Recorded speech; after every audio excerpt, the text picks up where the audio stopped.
I think proxies are bad for the game of Magic the Gathering. Before you grab your pitchforks, no, I'm not some elitist who thinks you have to win with your wallet. I don't think budget players should be excluded, but I don't think your deck is worse just because it's missing format staples. I think proxying full decks can hurt the game, but not for the reasons you expect. Alright, let me start off with saying there's a ton of good reasons to proxy a card. Your card's in the mail? Proxy it. You're testing a card before buying? Proxy it. Your table's playing at a high power and you need a competitive edge? Go for it. You just want to play a cool card and it's not feasible in the budget right now? Proxy it. I've got no problem with that. Proxies can be great tools, but when it becomes your default, especially for entire deck lists, that's when we start to lose something important. Deck building creativity is tied to limitation. When you remove the restriction of budget, you also remove one of the best parts of Magic, creative deck building. For example, why would you ever run Seer's Sundial in your landfall deck when you can always put in Heuristic Study, even if it makes less sense thematically?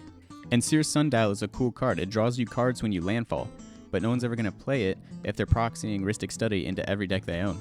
I personally put in Generous Gift, Beast Within, Chaos Warp, any other removal I can to deal with other people's game changers. I get to spend 30 cents on every card while they spend $50 on every card, but nobody gets to cast it anyways. You absolutely do not need to spend $50 on a card to get a leg up on someone, because it can get blown up by a 30-cent card. Also, consider this, who's out here just proxying level 1s and 2s? Do you ever see that? When I see someone break out a proxy deck, I know I'm gonna die to like Walking Ballista or some stuff like that. You never see someone proxying like Jace Bellerin Tribal or something goofy like that. It is almost always the sweatiest deck I've ever seen. I own a copy of every Game Changer, but I don't just proxy them into every deck, because I would find that really boring and all my decks would be the same. 90% of the time, I don't even run them, I have them all in a binder.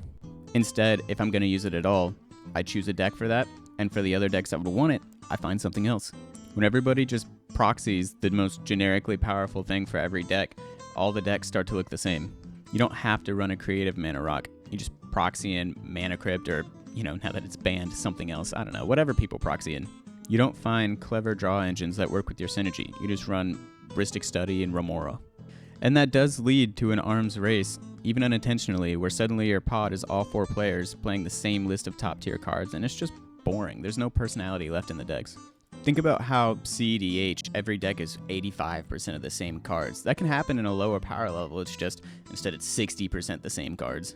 These decks are supposed to be completely unique. These generically powerful cards feel like the name brand options. People go to it because they're big, they're flashy, and everybody knows what they are. But you don't need a name brand card to build a strong deck. For 90% of decks, there's a card that's maybe 80% as good for 1% of the price.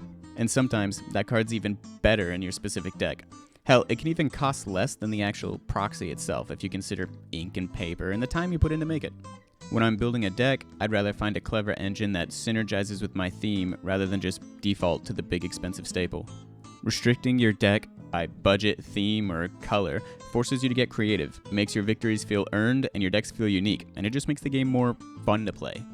Again, I'm not against proxies, I just think you should use them sparingly. Proxying everything might make your deck stronger, but does it make it better, or more fun, or more you? Build with restrictions, find weird cards, surprise people. That's where the real magic is. I hope you enjoyed this. I'll see you again next week. Make sure you pay the one and hit subscribe. And I will see you next time.